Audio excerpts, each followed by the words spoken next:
নমস্কার, স্বাস্থ্য সচেতন চ্যানেলের পক্ষ থেকে আপনাদের স্বাগতম জানাই। এই দুর্মূল্যের বাজারে ডাক্তারের ভিজিট অনেক, তাই আপনাদের কিছু ছোট ছোট টিপস দিতে চাই।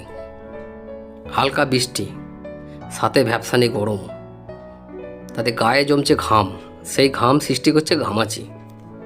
সেটা থেকে বাঁচার আমি কিছু উপায় বলে দিচ্ছি। সেটা হলো, প্রতিদিন স্নানের সময় টিটমোসল সোপ এই সাবানটা সারা গায়ে মাখবেন, মুখে লাগাবেন না। 1 মিনিট রেখে ধুয়ে নেবেন। এবং রাত্রে ক্যান্ডিড পাউডার, এই পাউডারটা সারা শরীরে মাখুন, মুখ বাদ দিয়ে। এতে অনেক উপকৃত হবেন। এই ওষুধ দুটো সমস্ত ওষুধের দোকানেই পাবেন, কিন্তু মনে রাখবেন বাচ্চারা যেন এগুলো না লাগায়। চ্যানেলটি ভালো লাগলে সাবস্ক্রাইব করে দেবেন এবং লাইক, কমেন্ট, শেয়ার করতে ভুলবেন না।